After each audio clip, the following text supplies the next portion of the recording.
नमस्कार दोस्तों, स्वागत है आपका आज के मुख्य समाचार में। लेकिन खबर में आगे बढ़ने से पहले अगर आप भी प्रधानमंत्री मोदी के साथ हैं और अगर आपको भी ऐसा लगता है कि मोदी है तो मुमकिन है, तो आप अभी इस वीडियो को लाइक कीजिए और इस लाल बटन को दबाकर चैनल को फ्री में सब्सक्राइब करके घंटी बजाइए और कमेंट सेक्शन में लिखें जय हिंद।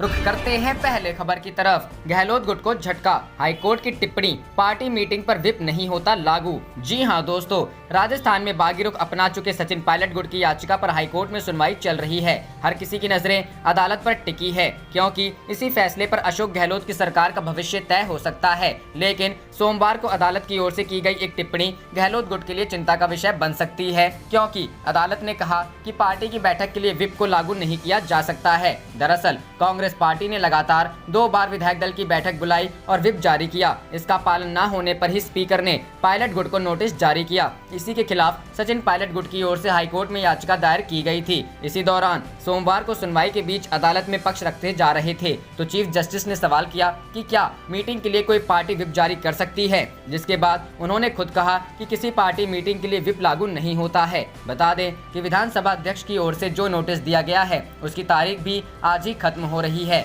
ऐसे में अब हर किसी की नजर इस बात पर भी है कि क्या इस मामले का फैसला आज ही आ सकता है या फिर तारीख को आगे बढ़ाया जाएगा। अदालत में विधानसभा स्पीकर की ओर से पेश अभिषेक मन्नू सिंघवी ने कहा था कि अभी स्पीकर ने विधायकों पर कोई कार्रवाई नहीं की है, सिर्फ जवाब लेने के लिए नोटिस दिया है। ऐसे में अदालत इस मामले में हस्तक्षेप न करे। हालांकि सचिन पायलट गुट की ओर से भी कहा गया कि अभी विधानसभा का सत्र नहीं है, ऐसे में विधानसभा स्पीकर हमें नोटिस नहीं दे सकते हैं। इसके अलावा हमने पार्टी के अंदर रहकर ही अपनी बात रखी है, सरकार गिराने की बात नहीं की है। हाईकोर्ट में अभी भी सुनवाई जारी है और हर किसी की नजर अब फैसले पर टिकी है, क्योंकि हाईकोर्ट का फैसला ही राजस्थान सरकार का भविष्य तय कर सकता है। रुख करते हैं अगली खबर की तरफ। भाजपा प्रवक्ता ने गांधी परिवार पर साधा निशाना, बोले चीन के साथ सीमा विवाद निजी और दुर्भाग्यपूर्ण विरासत। जी हां दोस्तों, भाजपा प्रवक्ता सुधांशु त्रिवेदी ने गांधी परिवार पर हमला बोलते हुए कहा, चीन के साथ सीमा विवाद भारत की विदेश और रक्षा नीति की समस्या होने के बजाय निजी और दुर्भाग्यपूर्ण विरासत अधिक है। राहुल गांधी के परिवार को चीन की रणनीतिक योजना समझने में 4 दशक लग गए, जबकि यह 1950 में ही स्पष्ट हो गया था कि पड़ोसी देश ने भारत में सड़क बनाई थी। जवाहरलाल नेहरू और मनमोहन सिंह एकेडमिक रूप से 2 सबसे योग्य प्रधानमंत्री थे, लेकिन वे भी चीनी डिजाइन को समझ नहीं पाए। त्रिवेदी ने कहा, राहुल गांधी को शेखी दिखाने की आदत पड़ चुकी है। उनके ऐसा करने को राष्ट्रहित को नुकसान पहुंचाने और सकारात्मक व मजबूत विपक्ष की भूमिका नहीं निभाने के तौर पर देखा जाता है। आरएसएस और जनसंघ ने 1962, 1965 और 1971 के युद्ध में तत्कालीन कांग्रेस सरकार का साथ दिया था। यहां तक कि नेहरू ने आरएसएस और जनसंघ की सराहना की थी। राहुल का मोदी सरकार पर हमला करना आधारहीन और विवेकहीन है। पीएम से प्रेरणा ले राहुल गांधी पीएम मोदी पर हमला कर देश का अपमान कर रहे हैं। मोदी को जनता ने प्रचंड बहुमत दिया है। आज मोदी वैश्विक नेता हैं, जिनका नेतृत्व पूरे विश्व में सराहा जाता है। पीएम से जलने के बजाय राहुल को उनसे प्रेरणा लेनी चाहिए। रुख करते हैं अगली खबर की तरफ। बिहार भाजपा का बयान, विधानसभा चुनाव में हवा में उड़ जाएगा राजद। जी हां दोस्तों, प्रदेश भाजपा प्रवक्ता प्रेम रंजन पटेल ने कहा है कि कोरोना संकट में राजद और उसके नेताओं से जनता क्षुब्ध है। विपक्ष ने तो कुछ किया नहीं और जो सेवा कर रहे हैं उसकी नेता प्रतिपक्ष आलोचना कर रहे हैं। विपक्षी दल के युवा नेता पहले बताएं कि बेनामी संपत्ति और मॉल मिट्टी घोटाले की रिपोर्ट उन्हें मिली कि नहीं। वह ज्यादा हवाबाजी ना करें, जनता सब कुछ जानती है। हवाबाजी करने वालों को हवा में ऐसा उड़ाती है कि चारों खाने चित्त जमीन पर गिरते हैं। आगामी विधानसभा चुनाव में विपक्षी दलों के साथ ऐसा ही होने वाला है। हर घर में पहुंचा नीतीश कुमार के काम का लाभ। आरसीपी राष्ट्रीय संगठन महासचिव आरसीपी सिंह ने कटिहार जिले के मनिहारी, सहरसा जिले के सोनबरसा एवं महिषी तथा दरभंगा जिले के गौड़ा बौराम विधानसभा क्षेत्र में सम्मेलन को संबोधित किया। आरसीपी सिंह ने कहा कि आज बिहार का ऐसा कोई घर नहीं जिसे मुख्यमंत्री नीतीश कुमार के कामों का लाभ ना मिला हो। नई पीढ़ी जिसकी उम्र 2005 से बहुत कम रही होगी, उन्हें बताने की जरूरत है कि 2005 में नीतीश कुमार को कैसा बिहार मिला था। वर्ष 2020 में पहली बार वोट डालने जा रही इस पीढ़ी को कार्यकर्ता 15 साल बनाम 15 साल का फर्क समझाएं। नीतीश कुमार जैसी विश्वसनीयता किसी के पास नहीं है। नीतीश कुमार की यूएसपी है कि उन्होंने जो कहा वो लागू किया। इस टीम में मंत्री नीरज कुमार, संतोष कुमार निराला, सांसद चंदेश्वर प्रसाद चंद्रवंशी, विधायक अभय कुशवाहा, प्रवक्ता अंजुम आरा और डॉक्टर अमरदीप शामिल रहे। कोरोना काल में भी सियासत करने से बाज नहीं आ रहे तेजस्वी। मंगल पांडे। कोरोना संकट के बीच नेता प्रतिपक्ष तेजस्वी यादव के लगातार विरोधाभासी बयान पर स्वास्थ्य मंत्री मंगल पांडे ने निशाना साधा है। कहा कि राज्य सरकार और स्वास्थ्य विभाग कोरोना से निपटने को लेकर पूरी तरह से मुस्तैद है। जांच में तेजी लाने के साथ साथ मरीजों को बेहतर उपचार देने के लिए संसाधनों के अलावा आइसोलेशन सेंटरों में बढ़ोतरी की जा रही है। बावजूद नेता प्रतिपक्ष हर दिन ट्वीट और बयानबाजी कर सरकार के काम पर सवाल उठा रहे हैं। ट्वीट करने के लिए वे शब्दकोश से शब्द खोज कर सरकार पर न सिर्फ झूठा आरोप मढ़ रहे हैं, बल्कि कोरोना काल में भी सियासत करने से बाज नहीं आ रहे हैं। नेता प्रतिपक्ष को कुछ दिखाई तो पड़ता नहीं है, वे सिर्फ कमरे में बंद होकर ट्वीट खेलते हैं। रुख करते हैं अगली खबर की तरफ। नीतीश सरकार का बड़ा फैसला, होम क्वारंटाइन वालों को मिलेगी अब दवा की किट। जानिए किट में है कौन कौन सी दवा। जी हां दोस्तों, बिहार में बेकाबू हो चुके कोरोना के संक्रमण के बीच अब नीतीश सरकार ने एक और फैसला लिया है, जिससे कोरोना संक्रमित मरीजों को फायदा मिलेगा। सीएम नीतीश कुमार के निर्देश के बाद अब बिन लक्षण वाले कोरोना संक्रमित को होम क्वारंटाइन में रहने के दौरान स्वास्थ्य विभाग द्वारा दवा की किट दी जाएगी। सीएम नीतीश कुमार के निर्देश के बाद स्वास्थ्य विभाग के प्रधान सचिव ने जिलों के सभी डीएम, सिविल सर्जन को होम क्वारंटाइन में रहने वाले कोरोना संक्रमित मरीजों को दवा की किट मुहैया करवाने को कहा है। इसके साथ ही स्वास्थ्य विभाग के प्रधान सचिव उदय सिंह कुमावत ने कहा है कि बिना लक्षण वाले संक्रमित मरीज होम क्वारंटाइन में रहेंगे, लेकिन जिनके लिए होम क्वारंटाइन में रहने के लिए सही जगह नहीं है या संक्रमण के साथ जिनको अन्य बीमार है, उन्हें होम क्वारंटाइन में रहने की अनुमति नहीं दी जाएगी। कोरोना संक्रमित मरीज जो हम क्वारंटाइन में हैं, उनको अब दवा की किट देने का निर्देश दिया गया है। स्वास्थ्य विभाग के मुताबिक किट में कोरोना संक्रमित मरीजों के लिए सभी आवश्यक दवाएं दी जाएंगी। इनमें एजिथ्रोमाइसिन की 10 गोली, पैरासीटामोल की 10 गोली, विटामिन बी की 10 गोली और विटामिन सी की 2 गोली दी जाएगी। इसके साथ ही कपड़े के 2 मास्क और उसके इस्तेमाल की पूरी जानकारी दी जाएगी। इसके साथ ही दवाओं के उपयोग की पूरी जानकारी एक पर्ची में डाल दी जाएगी। रुख करते हैं अगली खबर की तरफ। अब जावड़ेकर ने गिनाई राहुल की उपलब्धियां, शाहीन बाग से लेकर चीन को बचाने तक का जिक्र। जी हां दोस्तों, कोरोना वायरस के संकट और राजस्थान में जारी सियासी घमासान के बीच कांग्रेस नेता राहुल गांधी केंद्र सरकार पर हमलावर है। आज राहुल गांधी ने ट्विटर के जरिए कोरोना काल में मोदी सरकार की उपलब्धियां गिनाते हुए तंज कसा। अब भारतीय जनता पार्टी ने भी पलटवार किया है। केंद्रीय मंत्री प्रकाश जावड़ेकर ने भी राहुल गांधी के अंदाज में हर महीने की अलग अलग उपलब्धियां गिनवाई, जिनमें शाहीन बाग से लेकर राजस्थान की लड़ाई तक शामिल हैं। केंद्रीय मंत्री प्रकाश जावड़ेकर ने ट्विटर पर लिखा कि राहुल गांधी जी, अपने पिछले 6 महीने की उपलब्धियों पर आप भी ध्यान दें। फरवरी शाहीन बाग और दंगे, मार्च ज्योतिरादित्य सिंधिया और मध्य प्रदेश को गंवाना, अप्रैल प्रवासी मजदूरों को उकसाना, मई कांग्रेस की ऐतिहासिक हार की 6ठी सालगिरह, जून चीन का बचाव करना, जुलाई राजस्थान में कांग्रेस पतन के कगार पर। इतना ही नहीं, प्रकाश जावड़ेकर ने आगे लिखा कि राहुल बाबा, आप भारत की उपलब्धियां भी लिख लें, जिनमें कोरोना के खिलाफ जंग जारी है। औसतन केस के मुकाबले में देश की स्थिति बेहतर है। एक्टिव केस और मौत के आंकड़े में अमेरिका के मुकाबले भारत की स्थिति बेहतर है। आपने मोमबत्तियां जलाने का मजाक उड़ाकर देश की जनता और कोरोना वॉरियर्स का मजाक उड़ाया है। रुख करते हैं अगली खबर की तरफ। नेपाल में पीएम ओली के खिलाफ सड़कों पर उतरे लोग, कहा राम जन्मभूमि को लेकर दिए बयान पर मांगे माफी। जी हाँ दोस्तों, भारत विरोधी टिप्पणियों पर राम जन्मभूमि अयोध्या को लेकर आधारहीन बयान देने वाले नेपाल के प्रधानमंत्री केपी शर्मा ओली के खिलाफ नेपाल में भी लोग सड़कों पर उतर आए हैं। नेपाल के जनकपुर में हिंदू संगठनों के लोगों ने सड़क पर उतरकर ओली के खिलाफ विरोध प्रदर्शन कर जमकर भड़ास निकाली। नेपाल विश्व हिंदू परिषद की जनसभा में ओली की गलत बयानबाजी की निंदा की गई। नेपाल विश्व हिंदू परिषद के जिलाध्यक्ष विजेता झाले व हिंदू युवा परिषद के संयोजक सत्यम मुरारी की अगुवाई में बड़ी संख्या में लोग जनकपुर के रामानंद चौक पर जुटे। इसके बाद प्रधानमंत्री के विरोध में रैली निकाली। जनसभा में वक्ताओं ने कहा कि पीएम ओली ने भगवान राम के जन्म स्थान के बारे में गलत बयान देकर भारत नेपाल के सदियों पुराने सांस्कृतिक व धार्मिक रिश्तों में दरार डालने की कोशिश की है। उन्होंने दक्षिण आस्था व मानवताओं की ठेस पहुंचाई है। प्रधानमंत्री ओली को दक्षिण समाज से माफी मांगनी चाहिए। रुख करते हैं अगली खबर की तरफ। अब यूपी में भी होम आइसोलेशन की अनुमति, योगी सरकार का फैसला। जानिए क्या होंगे नियम और शर्तें। जी हां दोस्तों, मुख्यमंत्री योगी आदित्यनाथ ने सोमवार को कहा कि ऐसे लोग जिनमें कोविड-19 के लक्षण नजर नहीं आ रहे हैं, वे अनजाने भय से अपनी बीमारी के छुपा रहे हैं, जिससे अन्य लोगों में संक्रमण फैलने का खतरा बढ़ रहा है। उन्होंने कहा कि लोगों की इस मनोवृत्ति को ध्यान में रखते हुए सरकार ने तय किया है कि ऐसे व्यक्ति और उसके परिवार को तय प्रोटोकॉल के तहत घर में ही पृथकवास में रहने की अनुमति दी जाएगी। मुख्यमंत्री का कहना है कि राज्य में कोविड-19 मरीजों के लिए पर्याप्त संख्या में अस्पतालों में बिस्तर उपलब्ध हैं, लेकिन उनकी मनोवृत्ति, उनके भय को ध्यान में रखते हुए यह फैसला लिया गया है।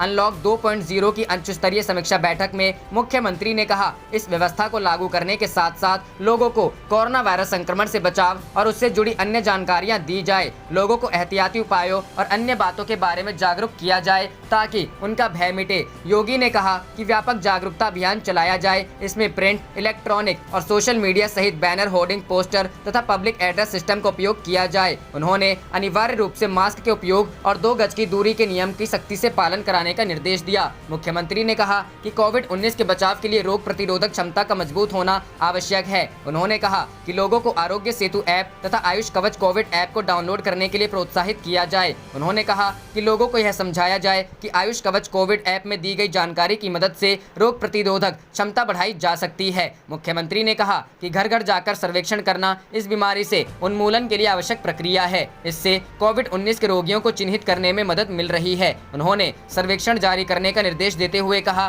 कि इस दौरान अगर किसी व्यक्ति के संक्रमित होने का जरा सा भी संदेह है तो उसकी त्वरित एंटीजन जांच कराई जाए।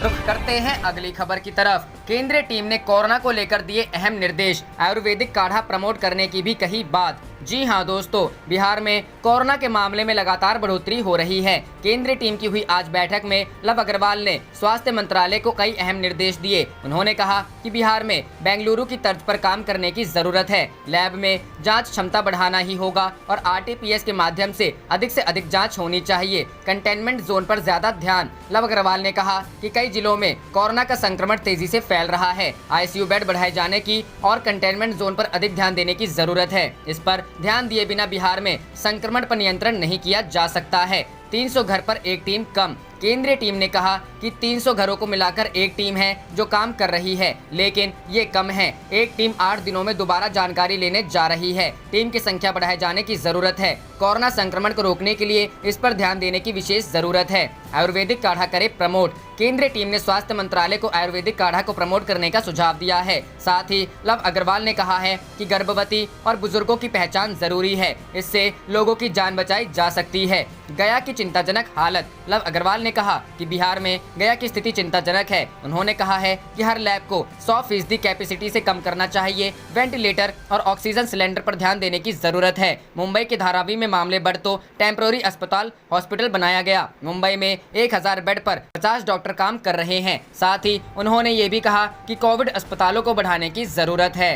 रुख करते हैं अगली खबर की तरफ। पूनिया का गहलोत पर प्रहार। कहा बीजेपी का नाम जोड़कर सरकार की नाकामी छिपा रहे मुख्यमंत्री। जी हां दोस्तों, राजस्थान बीजेपी के अध्यक्ष सतीश पूनिया ने बदलते राजनीतिक घटनाक्रम के पीछे बीजेपी का हाथ होने की बात कहने के लिए मुख्यमंत्री अशोक गहलोत पर निशाना साधा है। सोमवार को प्रेस कॉन्फ्रेंस कर पूनिया ने कहा कि आज मुख्यमंत्री की भाषा सुनकर अफसोस हुआ। एक बड़े प्रदेश का मुख्यमंत्री इस तरह की भाषा बोल रहा है। संसदीय आचरण में इस तरह की भाषा का स्थान नहीं। सरकार अपने कर्मों से जा रही है। इस तरह की भाषा की मुख्यमंत्री से अपेक्षा नहीं की जाती। उन्होंने कहा कि फेयरमाउंट होटल पहले भी सुर्खियों में आता रहा है, लेकिन इस बार दूसरे वजहों से चर्चाओं में है। इस बार नायक और खलनायक दोनों कांग्रेस पार्टी से हैं, लेकिन तोहमत बीजेपी पर लगा रहे हैं। घटनाक्रम को 10 दिन से ज्यादा हो चुके हैं, लेकिन यह नहीं बताया कि कितने दिन बाड़े में बंद रहेंगे। पुनिया ने तंज कसते हुए कहा कि सोनिया गांधी को खुश करने के लिए इटालियन डिश बनाई जा रही है, लेकिन टिड्डियों का प्रकोप, कोरोना वायरस, बढ़ते अपराध पर सरकार का ध्यान नहीं है।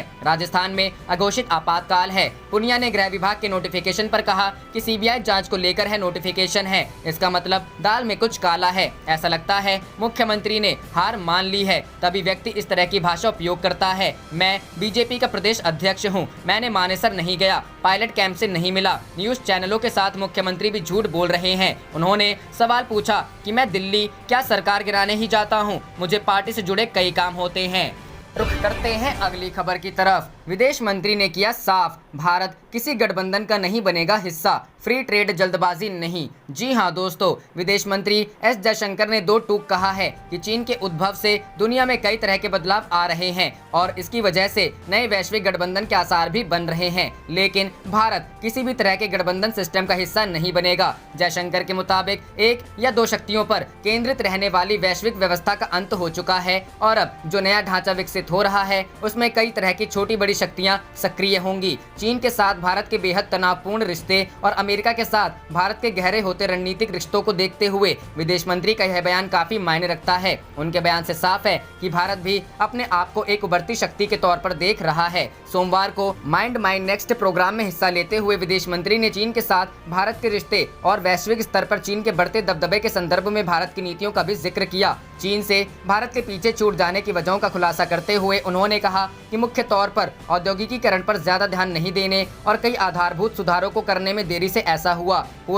पूर्व पीएम राजीव गांधी ने जब 1988 में चीन की यात्रा की थी तब दोनों देशों की इकोनॉमी में खास अंतर नहीं था, लेकिन हमने सामान्य आर्थिक सुधार भी चीन से 15 वर्ष बाद किए। चीन ने आंतरिक तौर पर मजबूत होने के साथ ही वैश्विक स्तर पर अपनी स्थिति प्रभावी तरीके से रखी। विदेश मंत्री ने कहा कि भारत को अब जोखिम नहीं उठाने की आदत भी छोड़नी होगी और बहुराष्ट्रीय मंचों पर आश्रित रखने की मनोदशा की भी तिलांजलि देनी होगी। हमें जोखिम उठाने के लिए भी तैयार रहना होगा। जयशंकर ने अमेरिका को लेकर भी कई बातें कही जो भारतीय कूटनीतिकारों की मनोदशा को बताती है और यह कहीं न कहीं यह संकेत भी देती है कि भारत अमेरिका पर आंख मूंदकर भरोसा नहीं करने जा रहा है।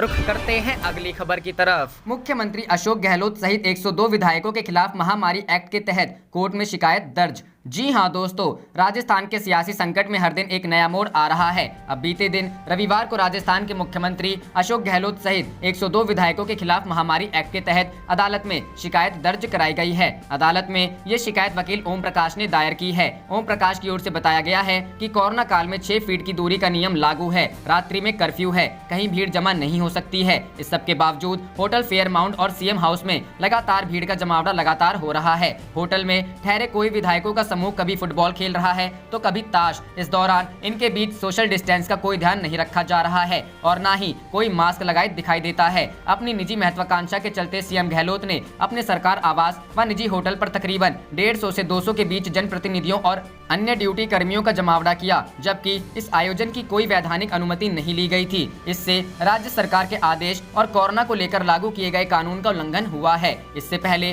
कांग्रेस प्रवक्ता रणदीप सुरजेवाला ने कहा कि जहां तक बात नाराज विधायकों की बात है तो मैंने कई बार कहा है कि परिवार का झगड़ा परिवार में बैठकर सुलझता है, मीडिया में बयान देकर नहीं। अगर कोई वैचारिक मतभेद है तो बैठकर उसे सुलझा सकते हैं। इसके लिए सबसे पहले सचिन पायलट और उनके समर्थक विधायकों को बीजेपी की मेहमान नवाजी अस्वीकार करनी चाहिए। बीते कुछ दिनों से राजस्थान में मचे सियासी घमासान में आरोप प्रत्यारोप का दौर जारी है। रुख करते हैं अगली खबर की तरफ। मोदी सरकार ने आज से लागू कर दिया ये नया कानून, अब धोखाधड़ी करने वालों की खैर नहीं। जी हां दोस्तों, मोदी सरकार ने आज से एक नया कानून लागू कर दिया है। ये खास कानून देश की जनता को और ज्यादा ताकतवर बनाएगी। ग्राहकों के साथ आए दिन होने वाले धोखाधड़ी को रोकने के लिए मोदी सरकार ने उपभोक्ता संरक्षण का नया कानून आज से लागू करने का फैसला किया है। उपभोक्ता संरक्षण अधिनियम 2019 को 20 जुलाई से लागू करने के लिए अधिसूचना जारी कर दिया गया है। नए कानून ने उपभोक्ता संरक्षण अधिनियम 1986 की जगह ली है। केंद्रीय उपभोक्ता मामले, खाद्य और सार्वजनिक वितरण मंत्रालय के सूत्रों का कहना है नया कानून 20 जुलाई यानी आज से लागू माना जाएगा। नया उपभोक्ता संरक्षण अधिनियम 2019 को सरकार ने अधिसूचित कर दिया है। इस नए कानून के लागू होते ही ग्राहकों के हितों की रक्षा के लिए कई नए नियम लागू हो गए हैं जो पुराने एक्ट में नहीं थे। खास तौर से पिछले कुछ सालों में आए नए बिजनेस मॉडल्स को भी इसमें शामिल किया गया है। नए कानून की ये हैं विशेषताएं। नए कानून में उपभोक्ताओं को भ्रामक विज्ञापन जारी करने पर भी कार्रवाई की जाएगी।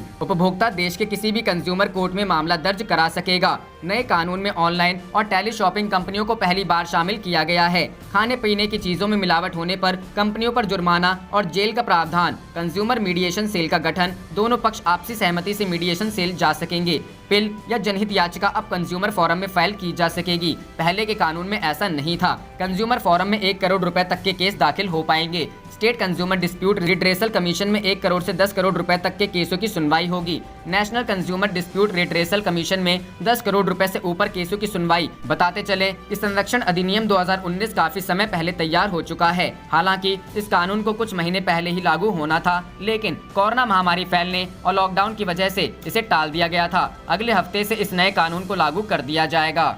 रुख करते हैं अगली खबर की तरफ। अभिभावक कब खुलवाना चाहते हैं स्कूल, उनकी राय से ही केंद्र सरकार करेगी फैसला। जी हां दोस्तों, कोरोना महामारी के कारण मार्च के महीने से बंद स्कूलों को खोलने का निर्णय अब तक केंद्र सरकार द्वारा नहीं किया गया है। देश में संक्रमण के मामलों में लगातार इजाफा हो रहा है। ऐसे में स्कूलों को फिलहाल खोलना बच्चों के स्वास्थ्य को खतरे में डालना हो सकता है। ऐसे में मानव संसाधन विकास मंत्री रमेश पोखरियाल निशंक ने कहा है कि स्कूलों को फिर से खोलने का फैसला वो अभिभावकों की राय से ही करेंगे। निशंक ने कहा कि ये फैसला वो अभिभावकों पर छोड़ते हैं।